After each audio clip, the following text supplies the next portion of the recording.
likambo ya ba prophète, nous sommes fatigués. Makambo match na bisaki bino déjà. Ba Congolais balingi sport mingi, surtout na makambo itali foot, to landela ka vraiment foot. Nga nazala baleki na famille, nazala bandeko, nazala ba camarade, soko yoki azo betala yo analyse ya match ko bituna master oza coach, to leki oza coach. Ba yebi tellement makambo ya bale, ba kopeso analyse, bango baleki na ba prophète na ba analyse. Po ba kopeso ba détails, ba yebi ba kombo ya ba joueur, ba yebi ba leka pe na ba jeu wana nyoso mona ka ba ya ba winner wana baza kolia parce que baza la maîtrise.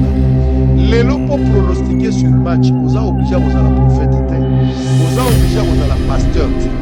Mais il y a une certaine. C'est tout.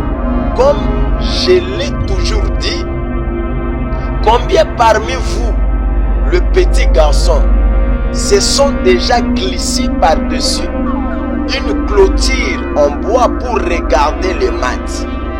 Vous allez directement sauter et regarder les matchs à travers des trous. Le Seigneur a promis à détourner au président Félix la Coupe du Monde du football. C'est ce que les gens ne comprennent pas. La RDC par lui sera le premier pays africain pour avoir la Coupe du Monde.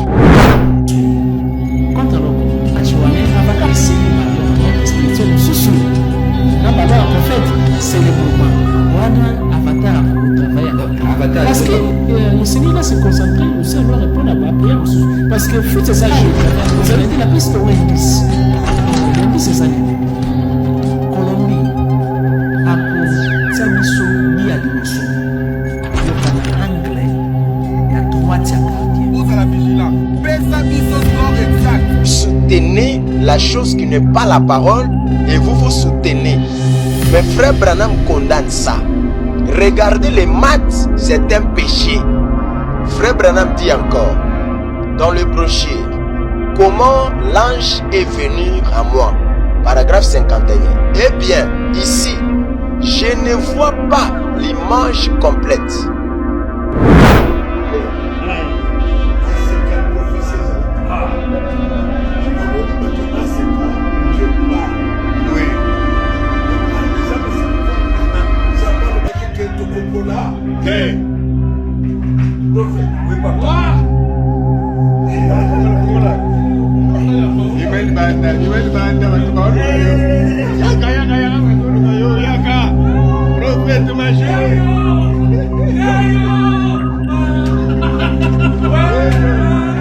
Tamusko biso to yaki to bike te na message frère Branham a interdit tout ça. Bino mo la ka banani. O monisko nzambe nenga te bino la confusion. O monisko nzambe nenga confondre bino. Bolo basikoyo. Boyo kate combien de fois biso bino mo mona muta message à prophétiser pour na makambo même ya mboka oyo. Plus que ce qui a été des années antérieures. Comme il faut le parler pour l'amour, la parole dans Dieu devant. Nous ensemble de l'émotion dans Dieu au sang. Nous ensemble de la tradition me dit, ça m'a dit cela, j'assume ce que j'ai dit. Attends, si nous mettons Dieu au sang, que nous disons si nous marchons avec Dieu, nous allons aller donc jusqu'à la carte finale, la carte finale, quand je suis en train de vouloir parler de ça, déjà ma pasteur, Batakis, ils ont parlé, Macho, ils ont dit il y aura la victoire. Et moi je vois autre chose. Je vais parler. David à la score, on sur la match critical. Je parle de tout. Ouais, sauf que bolinga bo publier, bo publier. Sauf que bon mon abo ça nyonso bo sala. Mais je vais parler de ça. Mais à la fin de tout. Parce que quand je suis en train de vouloir parler de ça, déjà ma pasteur, Batakis, ils ont parlé, Macho, ils ont dit il y aura la victoire. Et moi je vois autre chose.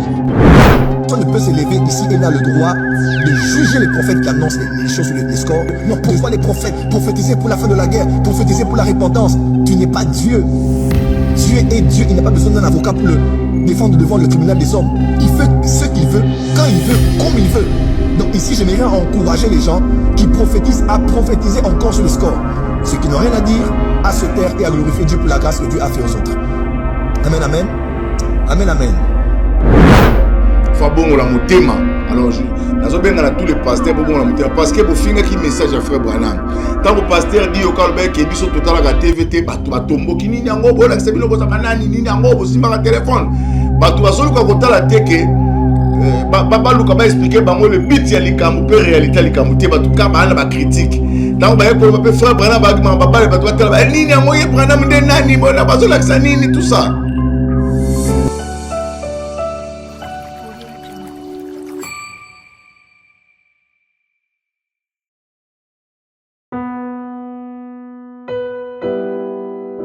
Tango nyonso molinganga nazalaki komona baninganga na baboti na bango nanga baparent baza te vi nanga pasi. Est-ce que kokufela baboti eza lisumu? Kozanga baboti est-ce que eza lisumu? Voilà, naye kopesa bino message. L'orphelinat Christ rédempteur et ana posa lisungi na bino. Tala musala munene ezosala pona bana. Tala musala munene ezosala pona bana oyo mokili etiki ebwaki. Mais nzamba termina nzelo orphelinat oyo pona ko encadrer bana oyo. Yaya lisungi na yo to ana ngoposa. Un euro no to ana ngoposa pona mwana moko. Tango mwana moko allié nzambe ya bitike oya permettre ete na nzela no mwana alia akobosa na ote. Voilà message ya l'orphelinat Christ rédempteur to ana besoin lisungi na bino. Ba numéro ezana se kota contact na biso assistance na yo et aux alisungi pona bana. Que le Dieu des orphelins a bénir diama mtu nyoso ja tali kanisa ko sala quelque chose. Pe osali yango zamba pambola bino.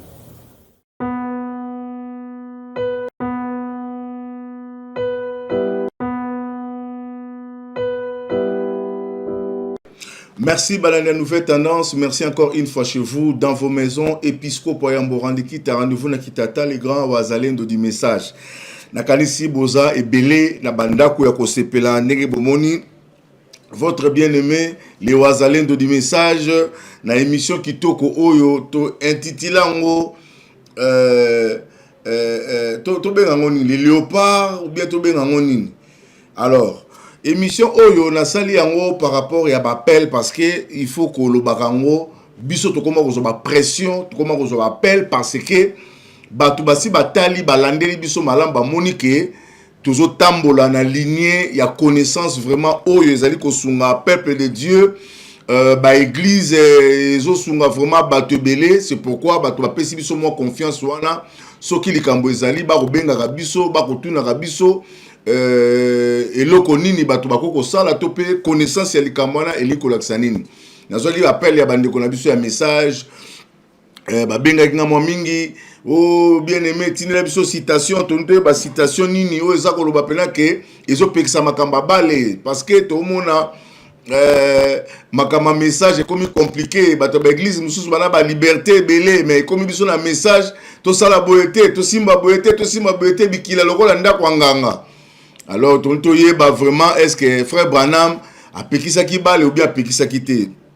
Alors, to moni na ngambo ya mokili, kota badeno, neto badeno, batombo ki mabe, prophétie, si prophétie li kolo match. Biloko we badaki na avatar, na lobela ki avatar, na pekisaki eke, tika biloko oyo, osa mosali ya nzambe, soit disant nengo lobaka. Tika babiloko oyo, un serviteur de Dieu a kopesa ba pronostic te. Il y a des versets bibliques d'ancienne alliance nzamba interdisant makambo kopesa ba pronostic. Tika biloko oyo avatar azokate. Bomo azoko yo kapite plutôt. Bomona kinzamba nenga konfonda ki avatar ba pronostic nyonso koma kopesa et koma kobeta libanda. Et a fongola ki réseau ya bata Paris foot soki bata banini wana ba koma kobeta kobenga ka ba sala ba groupe tout ça, ils sont vraiment regrettable parce que Bananzambe balina banko yokate Bible bisaki biso. Sachez que dans les derniers jours de Timothée chapitre 3, sachez que dans les derniers jours il y aura des temps difficiles car les hommes seront égoïstes et amis de l'argent. Tanga ngona ndako yomoko mona ndenge batu ba okoma yango batu ya bilembo ya suka oyo baza batu moko ya pasi.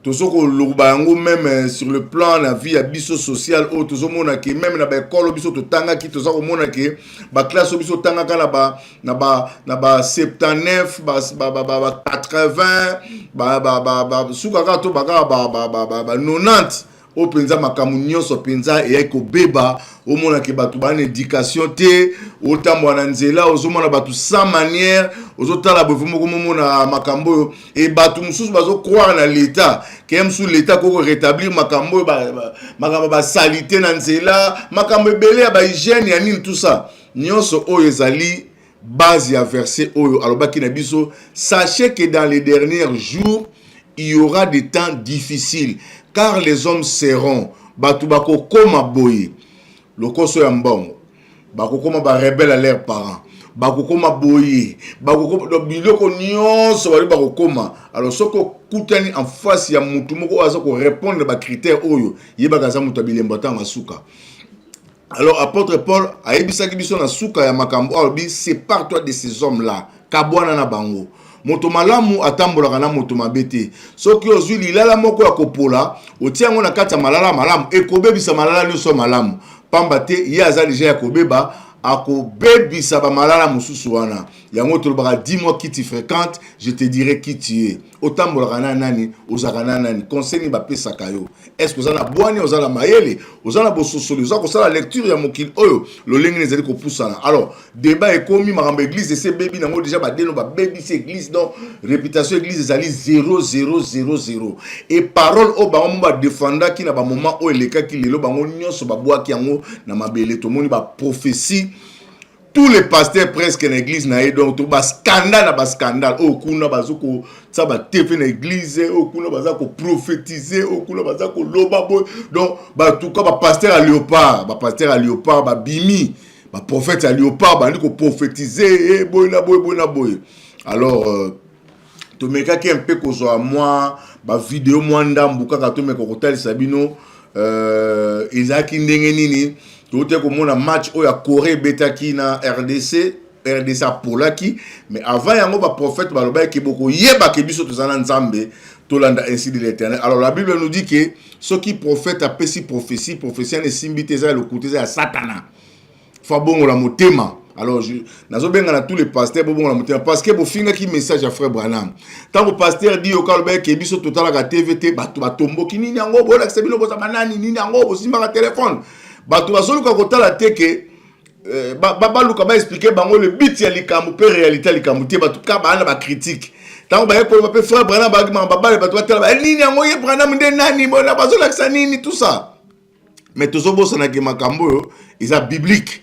makambo no so frère Branham aza koloba nzambe nda lobaki yango et volonté nzambe ezani ni pona biso posa nzambe ezani ni pona biso bobosa na kate ba bien aimé na ngai Nzambe asalaka mokili o po biso to fanda na mokili te. Nzambe asalaki elanga na Edeni. Tango Nzambe asali mokili, asali biloko nyonso asalaki na mokili. Babi Nzambe eko sala jardin moko atiaki biloko nyonso tout dedans. Nyonso zaki na kati. Atie biloko nyonso na kati habite moto akoko vanda na mokili te. Moto elanga na Edeni. Akotisi moto na kati elanga na Edeni.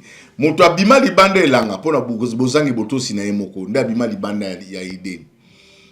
Akoti kuna na kati apesi mibeko alubi na makambo ebele alubi na tambola boye sala boye tala boye nazo fungola parenthèse mo na moni bande comment bazo parler sur libala bazo parler sur basi parce que mikolo bana basi ba valeur ya kibo moi c'est ça souste yango zo mona ba mabala na biso nyonso sala eza ko umela te sur 100% mabala ba parents na biso ba yeba kinzambe te bango bazaki na makamba kinganga o kanganga bazaki bato banganga bataba mbikudi mais ba mama wana ba papa wana ba kena mibali na bango jusqu'au tombeau mais biso ba jeune o to yebi mingi to ke ba poto to pambola mi to tangi même ko leka bango to soko ko vendre sa domaine wana libala te pourquoi parce que l'église pesi biso mise en jour ya ndenge o to sengeli kozala mais biso to boyi nango to komi ko tala ka makamba ki lelo ne ko salama do bana basi ba komi na bolingo mbongo ba komi na makambe belé ya mabe alors ils ont permettre les souster ndeko moko moi si ya ko lobelo ko moko lobi nzambe tanga saki mokili asaki na biloko nyonso après ko sala mutu. Donc c'est-à-dire moi si ninga zawana il faut mbala sa na biloko nyonso après mutu akoya ko proposer pour basi basali bango biloko nyonso mususu alobi omoni tango nyoka yaki kokosa mwasi omoni yaki na mbuma po kosa etalaka mwasi bakenda hotel maboko pamba te faut zala na eloko eza pasi pe mo ngala tali yango na bia bato kozanga boyebi mbuma wana bozo bayela ki eza mbuma na yemoko mbuma wana nzamba sala kisaki déjà mobali mbuma wana lakise bango bambuma wana yebisi bango ke non na pesi bino banzete nyonso ya zamba bolia azaki na eloko to satana kwa komimile comme cadeau pese pour nzamba sia pese bango nyonso mokili oyo ezaka ya biso nzamba pesaki bango tout abi bolia nyonso menzete ona obosimba te satan ko pesa ngo aye ko meka yozo ba ke ba ko pesa yango moni basebele bakufara na makamba mbongo iloba nango ikebali bakota banda kwa bonganga mingi basila ko kufa likolo ya lupemba o mingi bakufa bojene likolo ya succès likolo ya portable mingi babela sida basi likolo ya portable lelo iPhone likolo ya lupemba likolo ya fruit oyo bayebisa bino bolia te wana eza séduction wana eza te ke satana ayeki kopesa ye eloko mpona cadeau tout ça eza cadeau empoisonné eza cadeau te parce que eza eloko na ye moko yango moni jésus ntango satan ayaki ayebisi eke sala boye soki osali boye okomona bayebisi eke non yo oza na pouvoir oyo esanga biloko wana te tout pouvoir ayebisi tout pouvoir m'a été donné mais cette pouvoir a été donné à Satan pendant un temps pas pendant tout le temps du monde non. Ayebisi que continuer ce pesa meninga tout pouvoir m'a été donné. So osali bena ko peso yango tala mokili alaxé biloko nyonso nde bato bakenda kosimba bakisi po a dominer mokili nyonso mais nzamba pesa biso bokonzi atoza mobola otambola na couper otambola na lipape toboka yeba ke mokili ezalaka ya yo mais Satan ba pesi a gérer pendant un moment ba ko récupérer yango obokaka la Jérusalem et ko kita pote ba isantu ba vanda no mona batateme du jour sala ba livre ya Nouvelle Jérusalem isa ya biso mais Satan ba pesi a gérer ngo pendant un moment yango moni ninga sala kalinga pesa muto ko sa ya bibi sa vie n'est pas pesa yango c'est ça le problème alors moi ça ko sanga dans biloko aso total biso batana connaître ta ngwa Satan acha ngwa aventurer alors c'est ça nzamba sala ki mokili pour muto vanda ta sala ki jardin atie biloko nyonso pour muto vanda désobéissance ya moto nde bimisa ki libanda alors makambo nyonso totaka nyonso tolandaka oza biloko mokili ya otaba n'aimez pas le monde bible tango zo peksa biso mokili parce que ba yebiki na mokili za malamu te ye moko Koffi Olomide lo bengo monde encore monde à béton monde sans pitié tout ça kwa na kati ya zamba monde mawati on zamba sala ki elangane deni o asikiriza ki yango pour que moto avanda kuna kolelezala ki te banyama bazaki en harmonie lion azolanda mbolo kote kitoko na kitoko Jérusalem elengi kitoko mais soko bimina mokili siko okuti siko makambo to mona siko parce que to bimana mokili to koma ko sala voyage to zonga vers les jardins o ba bisaki biso ke la Nouvelle Jérusalem ne to zonga alors bino boye na kata mokili o boliko ndimisa biso makambo mokili to ndima kaka na ba prophète nzambe le bateli lo bandenge liloba esengeli ba kotela kata ba sentiment pour bato ba croire na bango ba ndima bon ale ba comme ba prophète ba comme ko prophétiser pour la match aussi le temps Congo to souffrir to na ba guerre to na souffrance to na makambo be to so luka na loka mboka oyo obimi mwa mukoke na Dubai okena mboka mususu okena Ethiopia otali pelo bi nzambe nanga biso tozana mukili to ba loka biso ole to luka solution afi na biso to luka bonheur ya Congo ba prophétie na bonka ezaka ya ba match ya ba futilité or to dit que match ça loisir ba ben loisir eso na ngoli kambo intérêt loisir intérêt ça na bato baso sala ngo yo zo tala na TV zo loisir esa loisir ba chez ça blague loisir. Ce sont des blagues, ça va loisir. Et ça il a comme ça tina mais na kati on to mona ko finga surtout mukuna nyoko mina ko finga na video mo so na télé bino boko sepela ngote o mona mo so finga mukuna na pekisa ka na bike mukuna okoko kota makambo ya balete eza mabe makamba bale kuna ba finga ka kuna eza mabe yo za pasteur za mosala nzambe mais abali ko pesa ba raison encore mukuna yo kakate mukuna pa pesi prophétie aseka sino lubaki na bino nini aseka nzamba zali awa leopard bukumuna ndenge tukusala do prophétie no aseka mukuna vraiment oyo kakate to pekisa ki mukuna tika makambo ya bale mosali ya nzambe akotaka na makambo balete ale un jour ba renaissance nemi bale kabwani ba ekokutela ba beti pasteur église ngama ya ba satan le beti ya pasteur ya mosali ya nzambe bakomi ko yembela mukuna lo kota papi da tali pena na fin na bina pekisa ki mukuna makambo yo tala banzemo bakomi ko yembela pasteur ale wana siko ko yebisa biso nini soko itie micro ko yoka ba défense na ye stade wana bubenga ka tata Rafael zaki nani c'est pas un serviteur de Dieu. Si on a maté un abino bondima basangote. Mais si on peut cet exemple, il y a stade, il y a Tata Raphaël, pour yoko ta la mabale, ndo limite Tata Raphaël kaza musali nzambe. N'importe quoi. Bino ba pasteur. Prophétie ACK. Et le même ma délivrance, il y a ma famille, comme il y a prophétie, il y a match. Honte à vous, les pasteurs congolais, Mawatro. Tous en vidéo, bon, tous en ACK prophétie. Ah. Oui. Les hommes ça parle de que Tokopola. Oui, papa. Yimeli banda watu baono kayo. Yaka watu kayo yaka. Prophète majeur.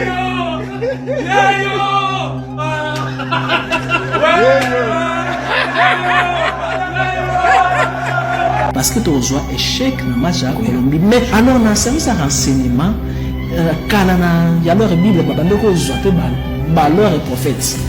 Prophète, c'est le minimum. Tu as lobby que na moni boye. Si nous avons trouvé solution. Joseph a Sunga Égypte parce que alors que crise de Koya. On n'a pas dit que crise de Koya dans match Wana parce que tu repères. Mais il y a 20 ans le minimum. Ils ont un match sous contre alors comme match Wana avec un série ballon spirituel sous. Dans ballon prophète, c'est le moment. Wana Avatar a travaillé en peu. Parce que le Seigneur là se concentrer aussi à leur répondre à la prière. Parce que foot c'est ça jeu. Vous avez dit la piste de Wendis. Wendis c'est ça. Colombie a ko Sabiso Bia Liboso. Il y a un anglais, il y a droit à gardien. Vous à la vigilance. Sabiso score exact. Les hommes là-bas pour la banque soit à leur précaution. Les années très importantes parce que tu reçois échec dans le match à Colombie. Mais Koucha, nous voulons. Fais ça, score exact, kaka. Score exact de ton ennemi. Moi, même ma vie. Si nous mélangeons, si nous mélangeons Dieu, avec le fétiche, nous serons objet de l'humiliation. Pendant cette Coupe du Monde, la Coupe du Monde, plus que ce qui a été des années antérieures. Dieu devant. Le tiens-en de l'émotion, Dieu au centre. Le tiens-en de la bâtisse, Dieu me dit, ça m'a dit signal, j'assume ce que j'ai dit. Attends, si nous mettons Dieu au centre, si nous marchons avec Dieu, nous allons aller au premier jusqu'à la carte de finale. Ça va faire un match nul. Le match nul. La carte de finale, c'est là que nous allons rentrer. Nous n'avons pas besoin que nous allons perdre. Pendant 90 minutes, c'est un match en nous allons aller au premier très loin et nous allons rentrer. Si avec honneur, avec honneur, c'est trois pays africains. Il ira jusqu'en demi-finale de finale. Il n'y a pas de finale. Là, il ira jusqu'en demi-finale. En demi-finale. Sinon, il faut parler de la présence de Dieu. Mettons Dieu au centre. Le président de la bâtisse, Dieu élèvera notre front. Nous avons pour la lever la mission. Que Dieu vous bénisse. Le Seigneur a promis de donner au président Félix la Coupe du Monde du football. C'est ce que les gens ne comprennent pas. La RDC par lui sera le premier pays africain pour avoir la Coupe du Monde. Quand je suis en train de vouloir parler de ça, déjà Pasteur, Batakis, ils ont parlé, Macho, ils ont dit il y aura la victoire. Et moi je vois autre chose. Je vais parler David à la scorpion sur le match critical. Je parle de tout. Ouais, si vous voulez publier, vous publiez. Si vous voulez, mais je vais parler de ça. Mais à la fin de tout, parce que quand je suis en train de vouloir parler de ça, déjà Pasteur, Batakis, ils ont parlé, Macho, ils ont dit il y aura la victoire. Et moi je vois autre chose. Je vais parler. Moi je vais donner le match à Colombie. Un jour avant match à Colombie. Je vais parler de ça. Mais je fais appel à tous les voyants. Bapé ça un numéro de téléphone. Bapé ça une adresse. Boya toko na terrain au kasi.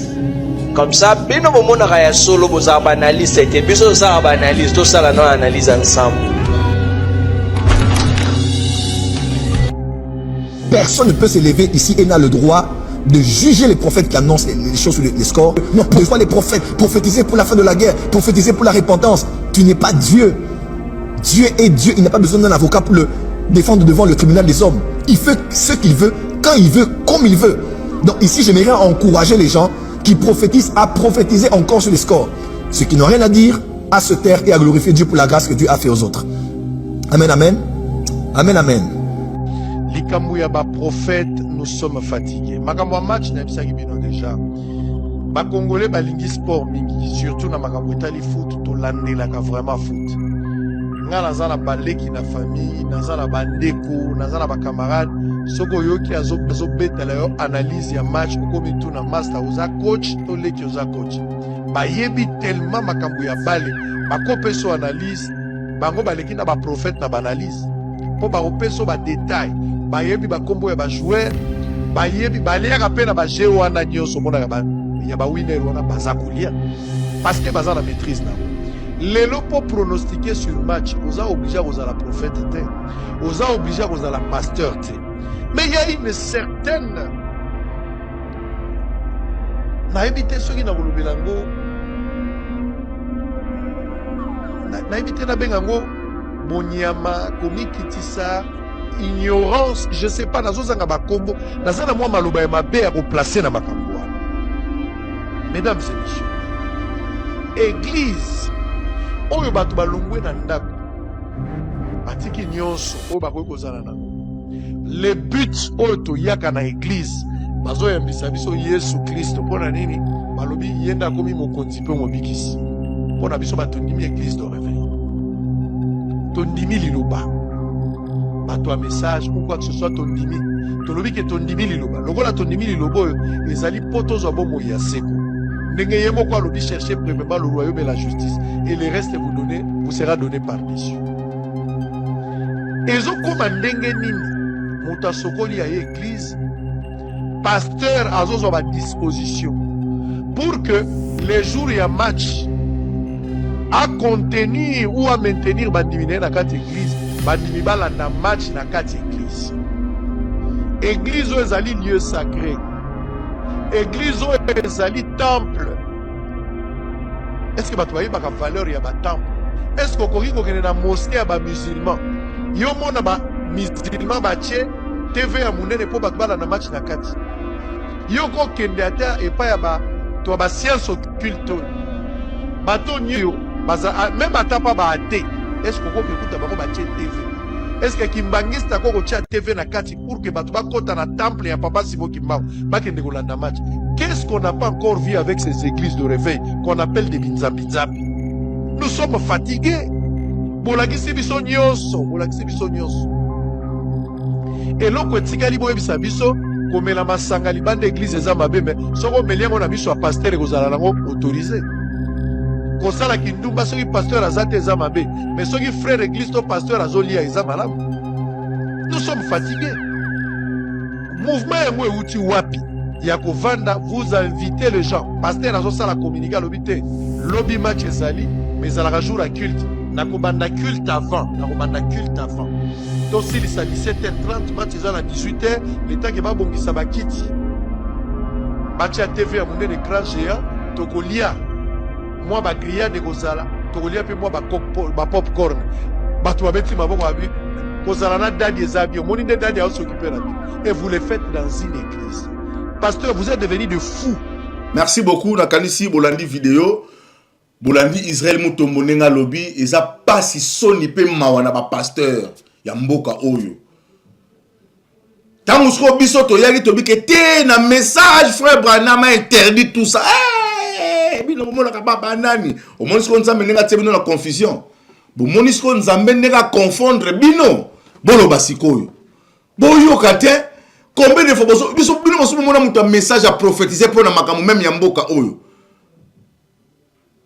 obi frère Branham un jour bato bazo tourner pour la prophétie élection États-Unis d'Amérique alobi même si na yeba même si nzamba lakisi nga muto akobima président na olobango te le frère Branham, pour nous nous kolobangote, alobi na kolobangote parce que ceux qui n'a lobi ango gloire ko ya pananga. Bon moni frère Branham a prophétisé que aloba ki likaba. Abi même si na yebi muto robima na olobate. Tant que ça la boye, c'est pour tirer votre gloire. Ba monaka, on appelle Mosakoli. Ngala sekaka. Ngala sekaka. Ngabilo ne zo ngate. O makubungu. Ko ya rate mona boyika. Makubungu ezawa. Beta double donc pa yate makubungu ezali. Papa biloko pa maneza ngatina. Na muto ko influencer ngala biloko n'importe quoi zate. Tala Joël Francis Tato. Abi oya avanda. Biso c'est to prophétiser ka pona mboka si tu prophétises. Oyebi mboka oyo ils ont la chance te mboka na chance te. Soki zaki na chance vraiment. To ngato za na basala nzambe. Mais pourquoi tout tena ba époque oyo akala to mona ba basala nzambe lokola ba musée di na bala. To mona ba papa Kelani. Batika ko sala ba bia boyete. Mwe kutu pena ba sonika futa tango ba bimia wana ba soki na ba lopolo mutombo ba deno wana ba bimi. Tout ce que ko mona makambo te. Tous ces bêtises na message ko yoka te des prophéties de tu as qu'on a limbalé bino le babo lingite boko yo kango o ezali message du temps de la fin o lingo lingate o ko yoka o boy o ko kutana nango c'est malheureux bande ko nanga loko bino bolinga bible so na kena frère Branham a dit ye ka frère Branham a dit so bino bolingi Timothée o mutu Timothée te Paul a dit à Timothée ba venturier boye bible te bozana posa pe nzambe te bible ba ki amoti bokozana posa nzambe te bozana apparence ya piété mais régnant ce qui fait la force batuma be batuna tango na suka batuna Sodome alors afingi biso o Sodome ezambokati nzambe kutu ye moko kolo yesu masi ya ye na mokili azotala ba mboka zo ba mawana yo mboka tel mawana korezi mawana yo mboka boyebe mawana yo parce que ba miracle salama awa soke samira tango Sodome gomo batwa ba ngaba bongo na mitema. Mais bango ba moni ngote bino bo moni ngo bo sakali nango bokozala juger sévèrement ko leka bango. Ndeko nanga yokana l'accès au principe chrétien. Mon Christ nyonso azali captif, azali prisonnier de Dieu. Selon ses dimensions.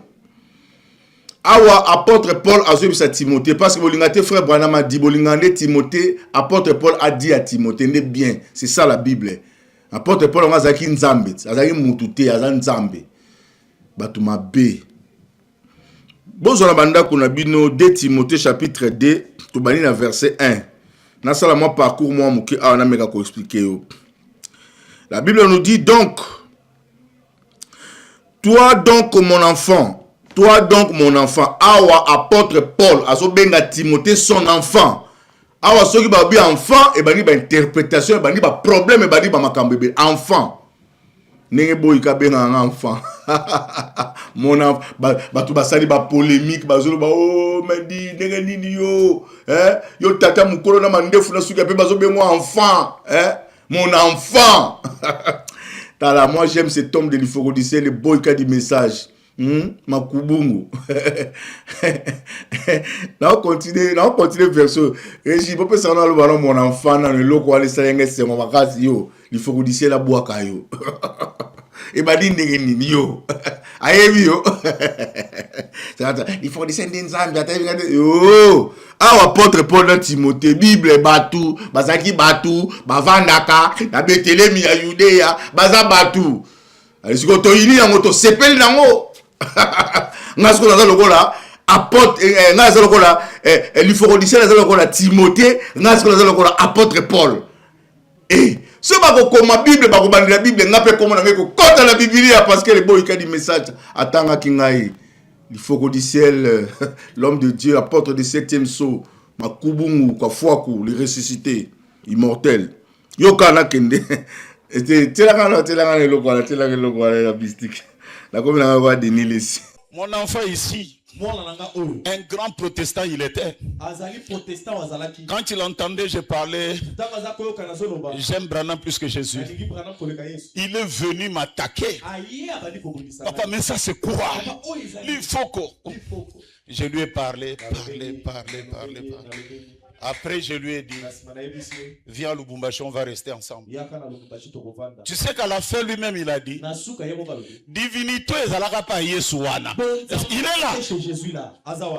Si c'est que je dis est faux, divinité wana. Papa, c'est ça le message.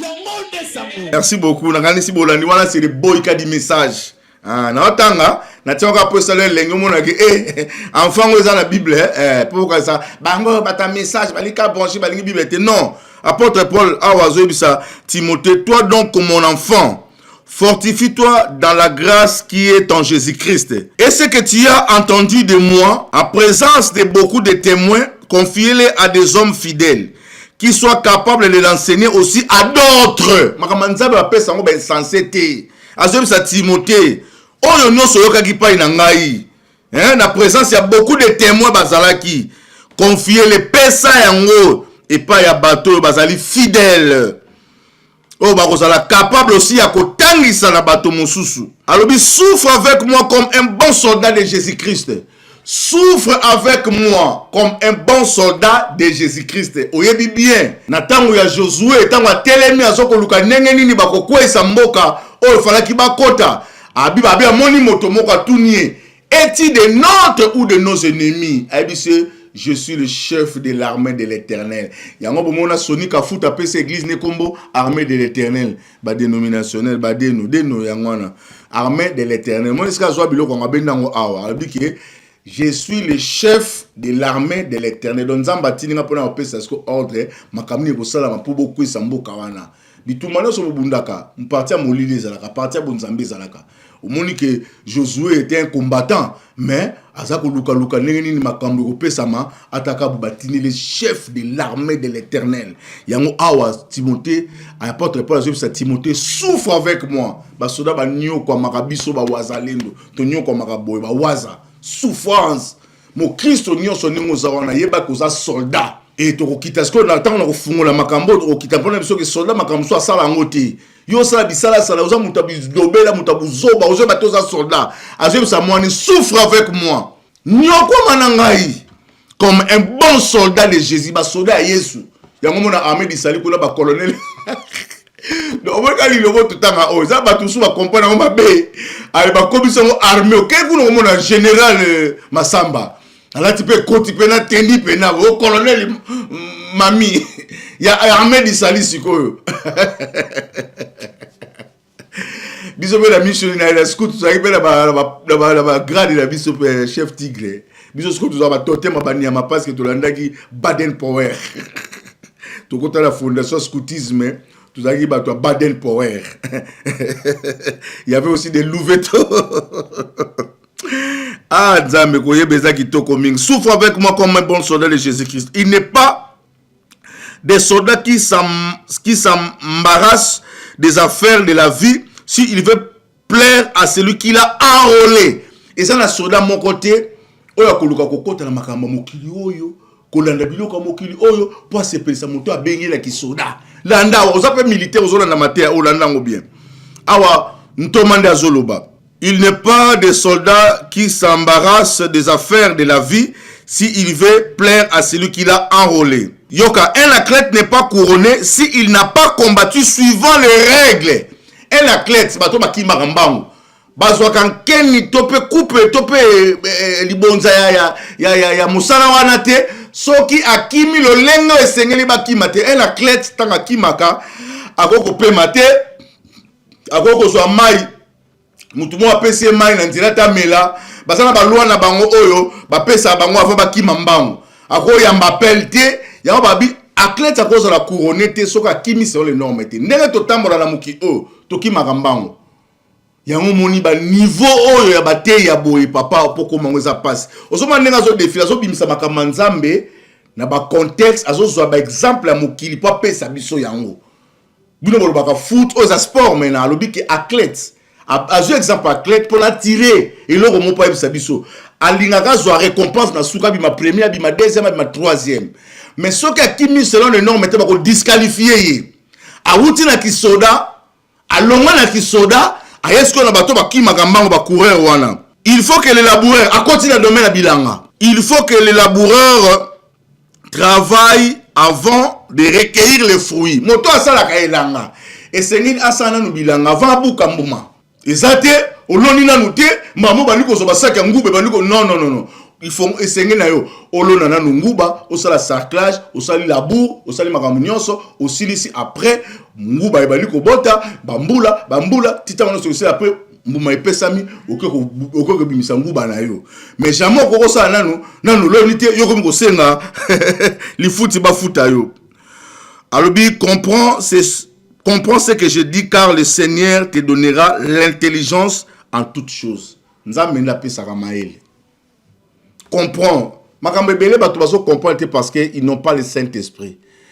Tant que tolo makamba ba bato nzoto ezali ya kufa ndeko nanga nzoto ezali ya kufa eutaki na mabele nzambe ya loba ikozonga na mabele nzambe ya loba nzoto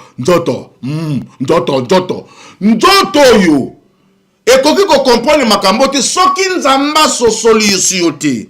Alors comprends ce que je dis car le Seigneur te donnera yango moni soki to etoloba boy ba oyokate tozolo bato lembi ate ya lembi yo bato mitema se makasi balobi basambeli yo bato mitema se makasi bapako basakoli bato mitema se makasi. C'est pourquoi moi je regrette. Moi quand je vois cet homme de Dieu du four du ciel, je pleure beaucoup quand je vois cet homme de Dieu du four du ciel. Moi. Sincèrement, je le dis. Et puis, tant on a mon rabatou sur la télévision, à Bimi, à Télémi, à Zoroba, à Mal, to pas au fin à Motowana.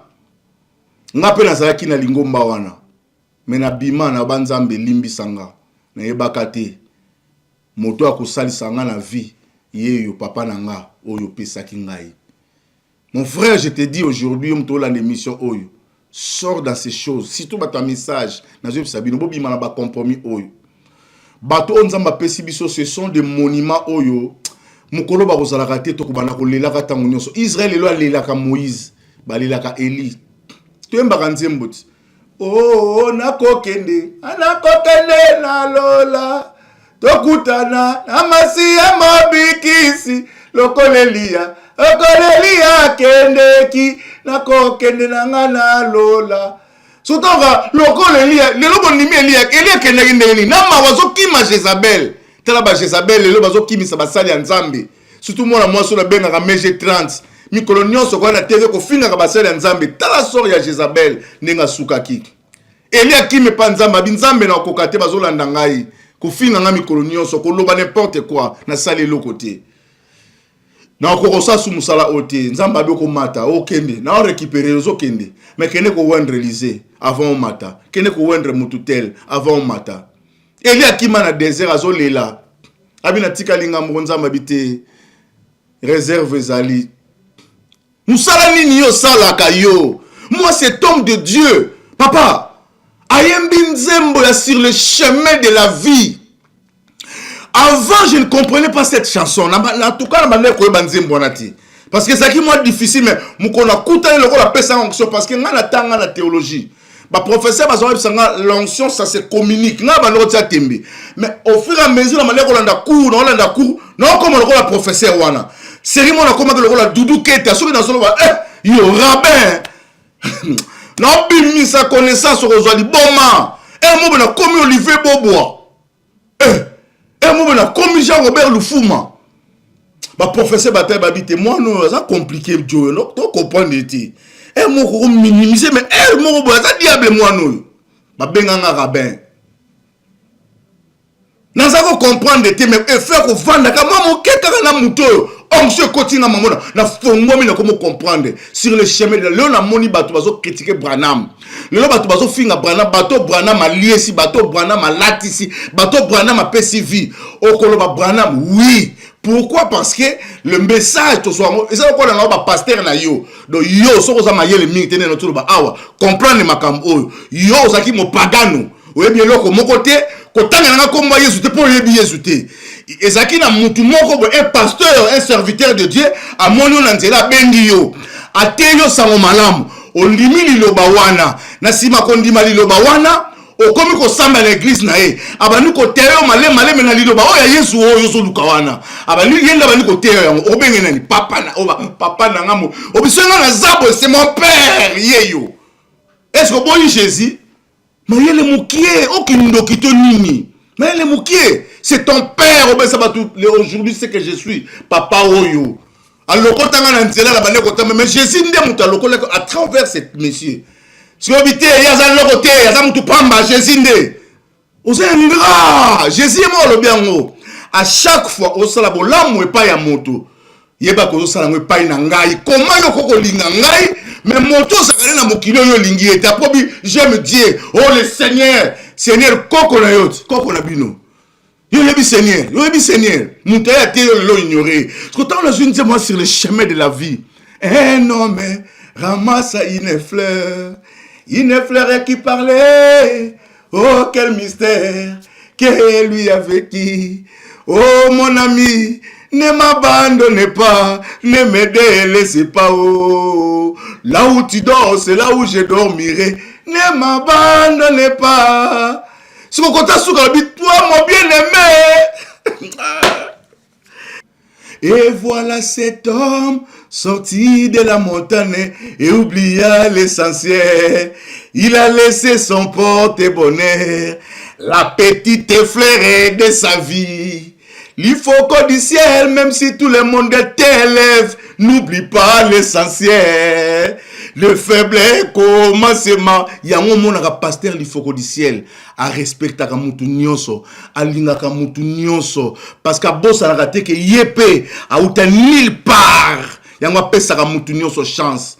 Toi mon bien-aimé, tu pries le Seigneur pour qu'il te donne du boulot. Tu jeûnes, tu pries à genoux pour que le Dieu du ciel te bénisse. En te bénissant, tu oublies l'essentiel. On dit que tu peux ça t'a limité. Aïe aïe aïe aïe aïe aïe aïe aïe aïe aïe. Donc tu as raconté un chilou. Maman a gagné. Il faut maître de tous les maîtres. Boïka, Bakubu, la pop, Oya wapi, Okota wapi, Yonani. Tangana comment misère Okota, Okoka. Et vous avez tant. Attends, 15 ans, 20 ans. Alors, je parlais de cet homme de Dieu. Pourquoi? Parce que aujourd'hui, tu as un message Boaki Branham. Parce que je parle de Branham.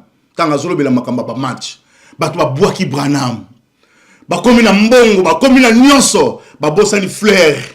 Oui, loba. Les listes de la vallée, Babosani. Toi qui es mon porte-bonheur, Balobite, yote, biso Jésus. Oh, Jésus. Yoba qui Jésus? Qui t'a montré le Jésus? Non, la laxa qui est Koufa qui n'est plus pour la yo. Eh, mon kilo, c'est une ingratitude. Babo, c'est le Branham, comme qu'on critique Branham Mikolonioso, na télévision. Bazo ko finga, bazo ba n'importe quoi. Bazo lo ba makambo. Mais c'est Dieu de Branham. Il y a la résurrection dans la patrie. Ah, véloba, véloba.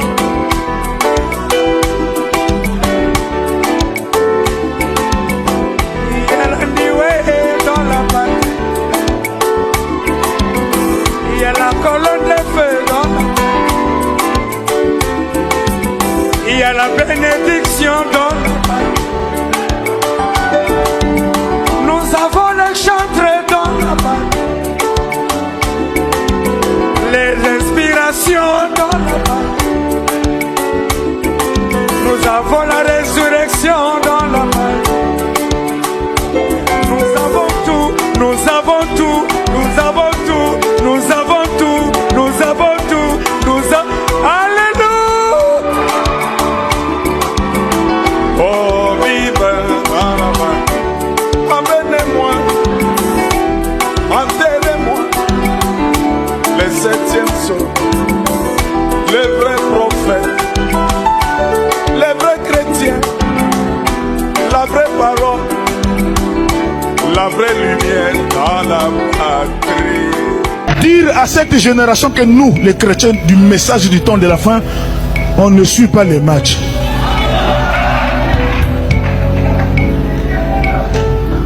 Les païens vont te dire quoi? Mais c'est Barcel qui est en train de jouer. Mais c'est ton frère. Tu dis frère, moi, dans cet âge, je ne suis pas les matchs. Ça devient un tonnerre. Comment un jeune garçon, dans cet âge, avec la Coupe de l'Afrique, tout le monde réuni, et toi tu es à la maison en train de lire la brochure, c'est un tonnerre. Et le monde ne te comprendra pas. Car ce n'est plus toi qui vis. Oh, c'est Christ qui vit en toi. Et je ne crois pas à un frère du message. 10 ans dans le message, 5 ans dans le message, tu suis encore la canne, je ne te crois pas. Recommencer l'expérience à zéro.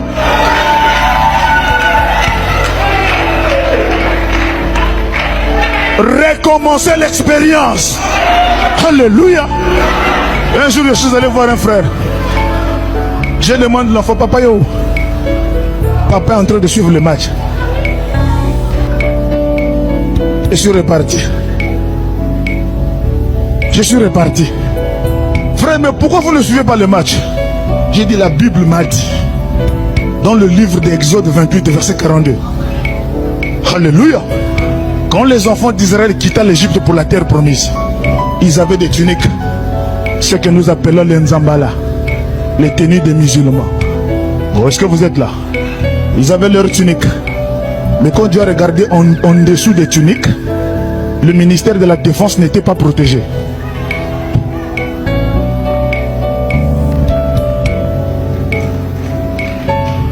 Le ministère de la Défense n'était pas protégé. Dieu descend, Ioué Moïse. Les enfants d'Israël que tu vois là, fais-leur des caleçons en lin. Rester seulement avec les embalations, caleçons en lin, c'est un péché. Et Jésus donne la taille de la caleçon. Il dit, ces caleçons que tu vas leur faire là, pour mettre sous la tunique, Jésus donne la taille. Il dit, ça doit quitter du rein jusqu'au genou. Pour faire quoi? Pour couvrir la nudité. Dites-moi, ils étaient d'abord nus? Non.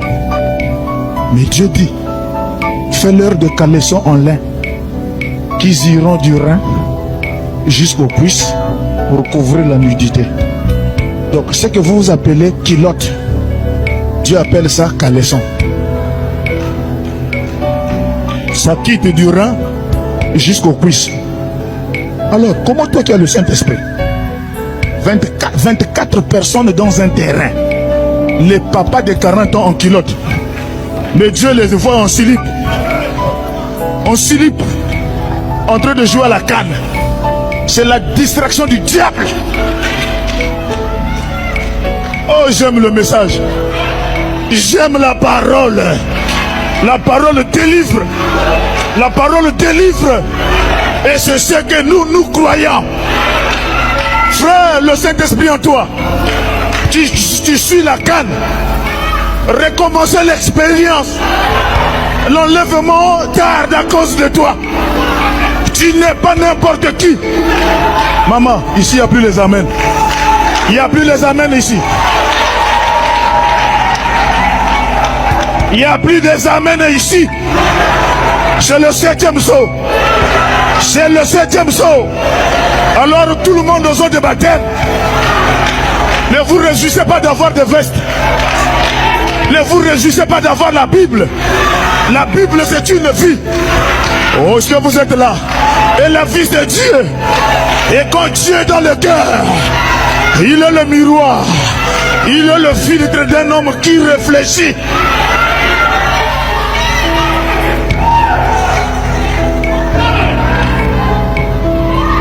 Le Saint-Esprit. Frère, le Saint-Esprit c'est pas les à peu près. Et être chrétien c'est pas venir s'asseoir à l'église.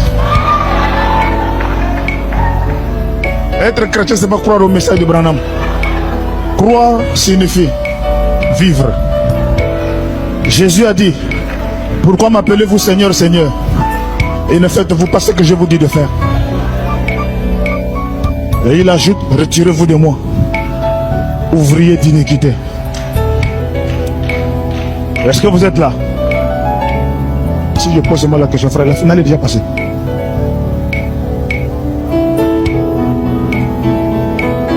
Là, si on était dehors là, Parfois tu le vois dans le taxi, un frère en Christ, en train de se débattre au sujet du match avec des païens. J'ai pris le taxi hier, ça chauffait dedans. J'étais là, tout le monde me regarde. Mais lui là, il ne réagit pas. Il vit dans quel monde? Il vit dans quel monde?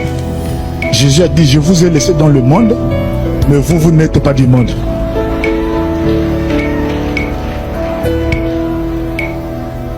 Ici, on n'a pas dit amen sur le match. Mais si on passe ici la série télévisée,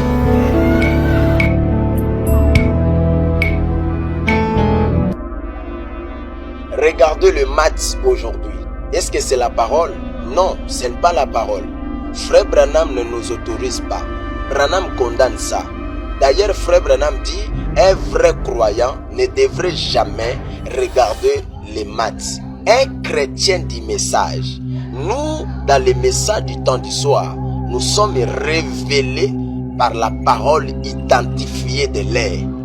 Branham, il était spirituel. Je ne pense pas que Frère Branham peut nous autoriser d'aller regarder les matchs.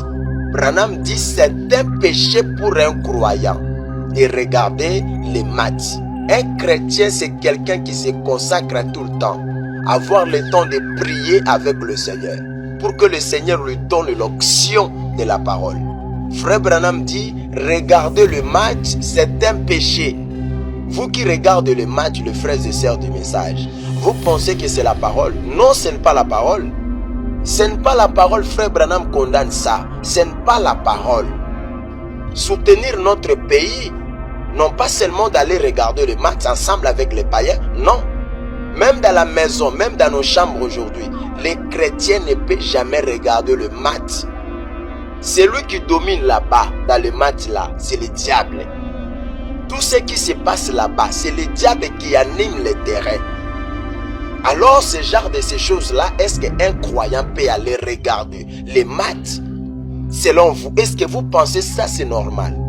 Non, ce n'est pas normal, c'est le péché. Branham dit c'est le péché. Je suis venu avec des citations de Frère Branham. Frère Branham dit ceci dans Questions et Réponses, numéro 2, paragraphe 128. Branham dit, page 128, pardon. Maintenant, quand vous regardez le match des balles, je ne crois pas. Non, monsieur, moi je ne crois pas. Je ne crois pas aux matchs des balles, aux émissions de télévision, à tous ces genres de ces choses. Merci beaucoup, Nakanisi Bolandi, Binomoko, Frère Branham, la prédication Boyoki, Yangoli Kamutozo Koufela. Deno, ba prophétiser. Tu vois, makamba balite. Makambo biso zabana nzambe. C'est pourquoi, na lingina expliquer maintenant, makambo apôtre Paul alobi awa, alobi boye. Nous sommes des soldats bandeko nangai. Soldats, tala na vie na biso awa. Ba soldats bakota mamba balite. Bazaka na stade pour nous sécuriser, mais makambo vita humanitali bangote. Azali suna makambo wana te parce que pesa makila ne pona mboka. Yé objectif ne saka moko pona mboka. Biso pene to za boy, objectif na biso moko saka pour le sali. To luka to so nga poto big sa milimo na biso. Makamba ba loisir, makamba ba nini, ça c'est important pona biso. Ezana on a tina tato so défendre ngo OK nango pa nini. To lubaka tout est vanité, vanité des vanités, c'est la poursuite du vent. Nyonso to kolanda basi, mbongo, nini, nyonso eza pamba. Pamba eloko moko te, o eza na mutu eza ka Yesu. Alors bien athlète, il faut kima selon les normes. Ba soda bazaka ndeni, ba bimisa bango, ba biyo makamba ya o ba parti aux gens sur parti politique, te o sa eloko te, ce sont des soldats. Bazaka ndeni wana. Pese exemple bilanga.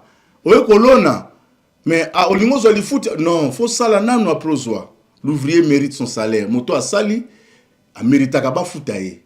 Ke ba yo mto sa sa ba to musala ya punda. Ozo sumuka parce que il y a rien pour rien. Nyonso to salaka ezalaka na litomba nango.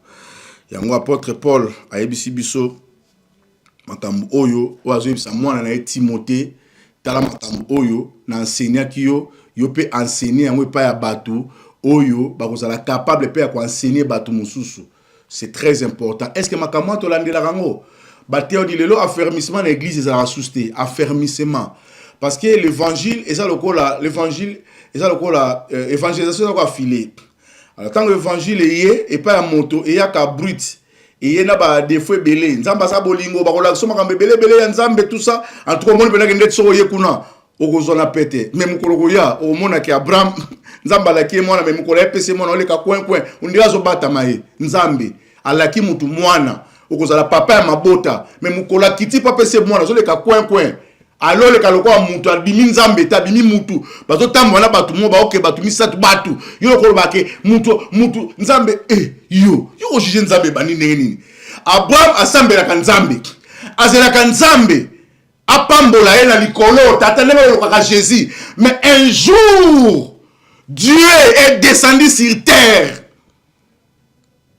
bazo tambola lokola batu ma papu pete na ba ange sama papu ba tambola lokola batu Abraham avandi amoni batu mo ba olekana et puis nzamba utilo la mena ba poussière na makolo poussière lokola muta tamboli tamulai Abraham atali batu ba okena bi batu basala kote oti tala nzamba za na elateli na ye azapena lolenge na ye yozo lukomona nzambe omona ete na buzoba na yo posa na molimo santo te Abraham amoni batu ba oleka biti batu ba batu normal te na benga na bato ngona na me ko sona bango nanu na moni ba oti musika puis baza ba paya toujours dans le principe de Dieu ya ko sali saka habiter nde baza ba paya biso pe za ba paya tout ça donc en tout cas nous pas ça na besoin mai tout ça donc en tout cas na benga ya ba melata mama ibala Sarah moi sinanga ala mela bango ta mo elo mo balia ba msa ba likana na sata ba bolamu yo sala bolamu te oluka nzambe do zelo zo kuta na nzambe nzamba la ki muto la kita pe biki ndako Abraham yanga to kota ngona se Abraham nzambe soki muto ayena bonzoto abiki nzambe ko ndima ete même Jésus Christ le même temps ya ki na mukili oloba ki nzambe te yango bible bazo ba musulman bazo ba comprendre te toujours ça ma tata na oza likolo ba o mais le tata ne no zo babi oza na code te mitali oza code na zo pesa aye abengi bango boya ba ye ba trois personnes ba ye ba fandi bando sola pe baké ba pape apesi ba mai nzamba sokoli mako yo mututuna o nzamba sikota ngatika kilola kiteki na se na tikela likolo insensé na tikela likolo so ta nzamba kitela ta okay bo masolo me goma na tikela likolo yo ngomba mama nzamba ko makamba ya film Tintin o mona ngo film kwa kuvantoto film Nigeria Gou amwe bori o ta mutu yo ba fanti nzamba kene kurusu ye wana nzambe basokoli makolo sisi ba pese belo kolia balie ta ba kene babiti tokotika mosala à remplir toutes les choses à remplir biloko nyonso ayambi biso malamu asali boy asali ba bienveillance asali makambe bela malamu il faut maintenant azwa récompense na ye awa yango babike moto moko ta ko senga salaire soki na asali mosalati asali nyonso ya ye tango nzamba ngaka yabiti faut abina mbulo tozo mbulo ezoya ozwa mwana na ndako oyo moni tanga soki mwana menzambe oleka kwen izalaka te alors soko sala molimo nzambe te mama nzambe o comprendre alors tokutani prochainement boza maele ba Francis Tatu bino nyonso ba seka ba mukuna banani to lembi bilo na bino bo prophétiser pour na mboka ya ba élection nyonso lukuta ba ngalasi botika biloko oyo nzamba sala makambo wana te biso toza pona royaume des cieux préparer le peuple de Dieu pour le royaume de Dieu. Tout le prochainement, épiscope Yamborande qui t'a rendez-vous dans Kitata, les grands wazalim de Dieu. Merci, Banakin, Bana monde entier. Merci bien-être. Tout le café, le logo, na mêlé, logo, mais le logo est amabé. Il y a bien pour la panne technique, mais quand ça les langues on a n'enga amabé, ça les langues pour la maman. A célibataire to lingi bino ate so maka boma mukolo bala pourtant mzo ba produire ngo soute merci bien-être yango yo lukango benga ndeko nanga alendele ye mutu ayebi esika ko fournir yo autant que tu veux $35 ezebele na kati sobo melika moko de joga bien be moroïde banini tout ça bilialia vanda musala banini et réparer yo système ya break et réparer le fonctionnement il y a break donc et puis son fonctionnement est bien tout comme les congolais toujours gagné le match aux avoir défaite pas technique en plein match c'est pas bon zongela et loco là c'est éviter de dire surtout ba pasteur boningo mela boyawa bobenga pena alendele na numéro na ye pour bobenga pour bozo loco c'est important.